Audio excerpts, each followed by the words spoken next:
Hello. Fancy a cup of lovely green tea? Beautiful. I'll save that for later.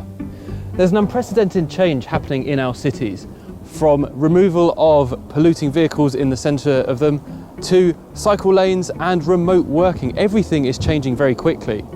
However, one area which hasn't changed very much over the past 100 years is logistics, and especially large-scale logistics.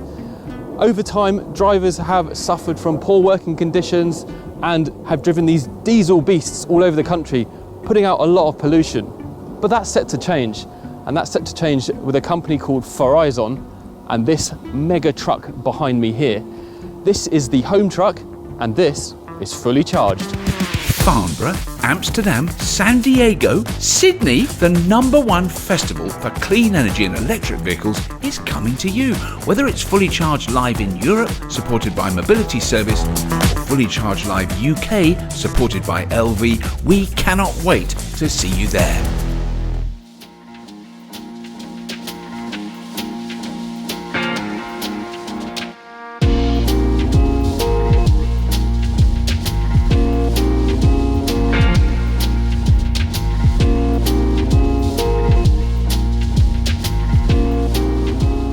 Typically, drivers of trucks spend a huge amount of time in their cabs, and there's not much thought about their health or well-being in there. Trucks like the ones behind me are typically diesel as well. Now, although Shenzhen, BYD have made huge steps into electrifying their fleet, most of them are still diesel like this. In the UK, Arrival have also made huge steps in electrifying logistics, as Robert saw in their factory tour a few months ago. Now, Farizon have been around since 2016 and have produced a few light trucks and other electric commercial vehicles. But they want to really revolutionise logistics, and that's where they come in with the Homtruck.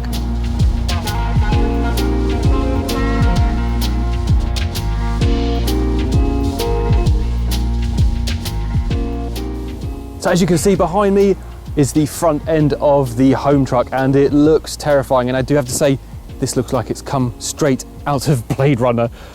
Imagine this barreling down behind you on the motorway. But that's what I kind of like about it, is they're thinking beyond that basic metal box that most trucks are now. And I'm sure this has a better drag coefficient than most. And I think it has to be, as it's going to be electric. Now, this car will come in, truck will come in 3 flavours. Battery, range extender and methanol. Now, this is technology they use in all of their trucks right now. So they have the tech. It's just a case of building this out into a production version. A few things I don't think will make the production version are the splitter down here, but one thing I hope does is the lasers, which automatically come out of the side here, and this is for the L4 driving, which they hope will have on the roads by then. And that's what this is all about, is drivers need to have a bit more of a break when they're driving, and perhaps they'll just be doing a supervisory role in the future, and they'll be able to sit in there in comfort, maybe listen to music or whatever, and it won't be so active. But we'll see how the trucking industry changes over time. Another cool feature is the steps down here that will automatically come out, helping you climb up into the seat, which is a roundabout up here, which is a long way away. Got full LEDs, which do lots of light show stuff as well. There you go, the steps just come out there. And behind that is the amazing Blade Runner style wheel. Now, the batteries. Now, there isn't any information about the batteries in this at the moment. However, they have said this will do battery swapping. Now, Geely, the parent company, have done battery swapping already. And in fact, they are one of the leaders. So NIO has it in about 2.5 to 3 minutes battery swapping at the moment. However, Geely has a service which does it in 59 seconds. That's quicker than refueling. And they're hoping to bring that same technology into this. Now, with the government's support, they're building a battery swapping technology kind of standard, so that any cars and any trucks can use kind of the same tech when they're swapping across different brands. Now, that's fantastic, and that's a really good initiative from the government. Now, as you come back here, super slippery, can't see the back wheels. That's all about this aerodynamic capability of the truck. A couple of charging ports up there, no wing mirrors. This is all about drag, and I mean, just look at it. I haven't seen a truck like this ever. How amazing is this? If they can revolutionise trucking, that is going to be just amazing.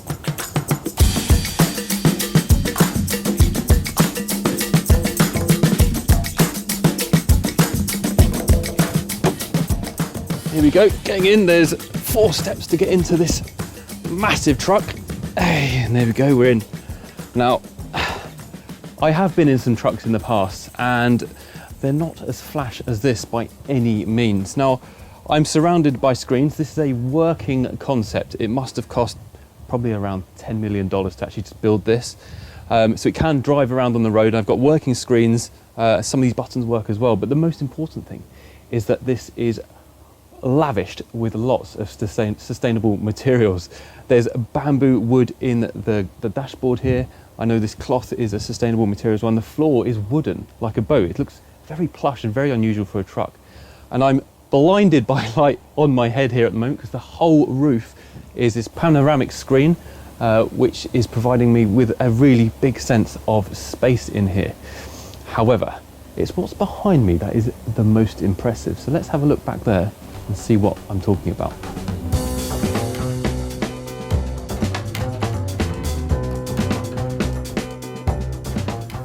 So the best bit about this truck is in the name, the home part, Homtruck. And we're going to see a lot more of that just behind me here. But the first thing I want you to notice is just how much room I have above my head. I am standing up, I'm 6 feet tall, and I've got about 2 feet of space above my head. That's a lot of space under this gigantic panoramic roof. Now, the first feature I want to tell you about is the seat, and I'm going to have a sit down because I'm a little bit tired. So over here, I've got a very comfortable, quite a large seat. You could probably fit a couple of adults in here just about, but you've got this quite nice kind of unit here. Now, at the moment, it's got my tea on the top, which I've accidentally spilt, whoops. But it also has this nifty little table. And there's part of this truck which also includes a fridge as well. So you can cook on your cooker outside, and you can wash your clothes on the other side, and then you can have like your snack and whatever in here. Now, this is quite heavy, this is, and I'm gonna struggle to put it back into its position. As you can see, I need to go to the gym more. Oh, there you go. Now, the really cool, unique feature is behind these doors here. So if I just open these up, you will be able to see a proper shower unit. Above me is the shower head and a light. And I could close this and have a proper shower and a proper clean, which is quite unusual for truckers to be able to get, especially within their own cab as well. And then just behind me here, I've got a sink with a tap in it as well. Obviously the sink needs a tap. And down here I've got slippers, should I need to change my shoes a bit later on. And then up here I've got a little mirror, a comb and a toothbrush. Don't really need the comb, but it's there anyway. Now, something really, really cool is just underneath the seat. So if I just move the passenger seat forward slightly, that is electric in the full version, I'm told. And that's going to take a bit of limbering because cameraman's there's not a lot of space. So I'm actually going to stand here to do this. Normally I'd stand there. But if we pull this big, giant, dark black box, if you open this, whoopsie, let me put that there. That's a toilet. You've got a proper toilet in here. As you can see, I'm sure you could fit plenty of fluid and things in there. But the really cool thing is when you've finished doing your shower and your toilet time, you can pull this across and we have another bed in the vehicle, which I was surprised I've made 2 beds in 2 vehicles this year, but there you go. Let me just lay down. Now I can finish off my tea and look at the stars through the lovely panoramic roof up there.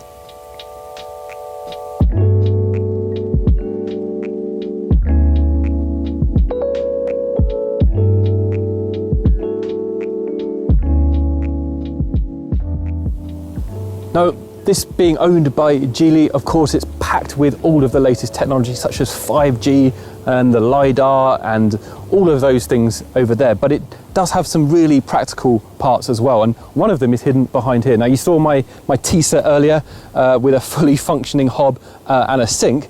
Now, on this side, they have something which might surprise you. Yes, that's a washing machine. They've got an actual washing machine in here. Now, this doesn't function, unfortunately, but as you can see, they've really thought about the trucker's life, if that holds in place. In here I can put all of my sachets and things and my washing liquid, sorry. All of my dials are here, and I've got space in here to store maybe my dirty pants or whatever. So actually they're thinking far, far beyond what a normal truck driver will get at the moment. I like how they've actually put these concepts into this. Whether this makes it to the production version, who knows? Maybe they'll use this space for batteries, I don't know. But let's go for a ride and see what this is actually like on the road.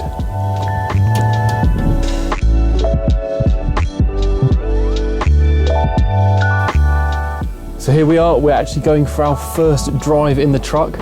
Given it's a concept, not everything is perfect as you probably would expect. However, first impressions are, it's very quiet and very, very unlike normal HGVs, which are bouncy, noisy and smelly. This is none of those at all. I'm surrounded by a few screens up front. The driver has two.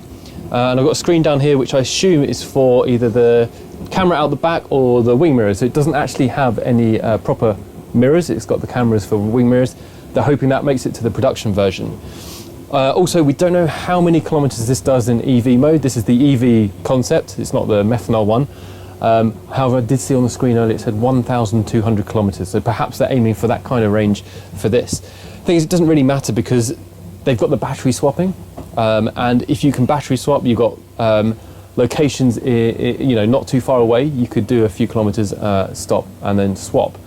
And the other thing is that, interestingly, I found out that in a big articulated lorry like this or HGV, you use about 1.4 kilowatt hours of battery per 1 kilometer when this is fully loaded. So your typical car battery is about 60, 70 kilowatt hour battery.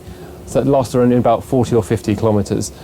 This, obviously, you need a very, very big battery to go quite a long way. So that's what they're trying to do. They've got the methanol version, the range extended version, and the full EV version.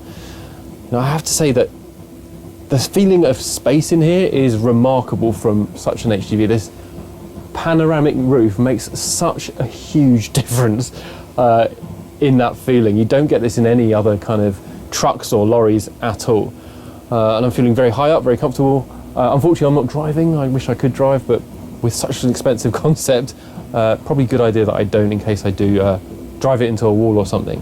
Now, this is not going to set any speed records. It's literally just for driving around and testing out some of the features.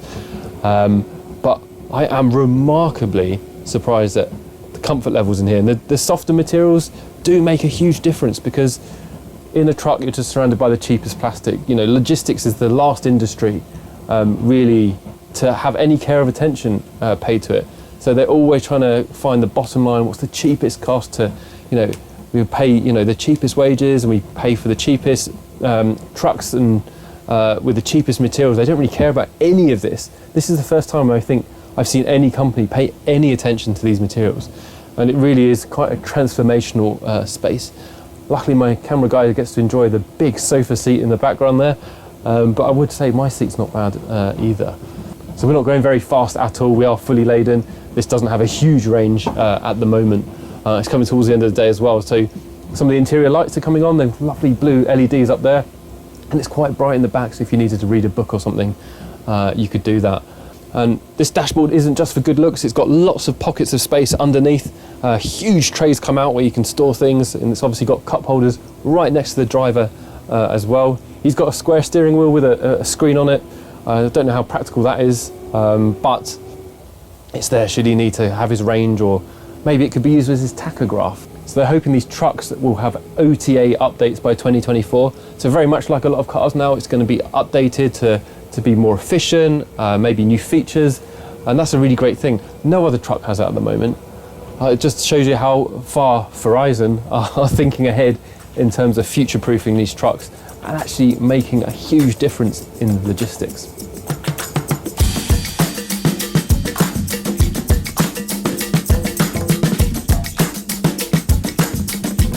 So in finding out about the Homtruck, I did a little bit more research about logistics in general, because I wanted to find out what the biggest challenges are at the moment and why no one has even thought or developed anything like this in commercial operation at the moment. So usefully, there's a truck parked behind me where I can flash up some lovely infographics. Now, the first stat I wanted to tell you, and the first big challenge, is that truck drivers drive on average 100,000 kilometers per year. So not only does this have to be built for durability, but distance as well. The second challenge is for the driver. So they're driving on average between 50 to 60 hours per week, maybe even more than that. So that cabin needs to be as comfortable as possible. And they have to really start thinking about the driver's health and well-being and attracting new drivers to the role, which I think Farizon are really starting to think about. Now, the other big challenge is obviously moving something as big as this long distances. Now, at the moment, diesel trucks do thousands of kilometers per year, but they belch out about 223 tons of CO2 per year. With this, they're aiming for zero, or very close to zero, with some of the models. And that's why no one has really tackled these three big challenges at the moment. And if they get this right in 2024, it could actually revolutionize logistics.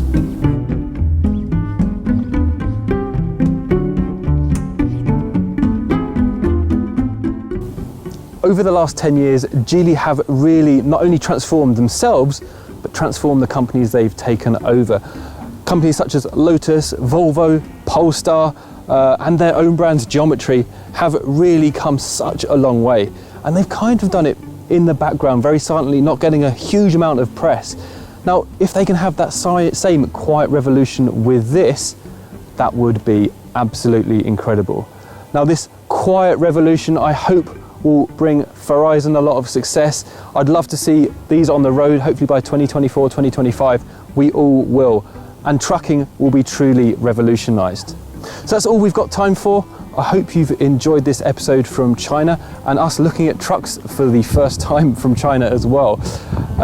We've got all of our lovely subscriber membership links around the outside of this video, YouTube memberships, Patreon, all of that lovely stuff around this video. I'm going to go and finish my cup of green tea now, and if you have been, thank you for watching.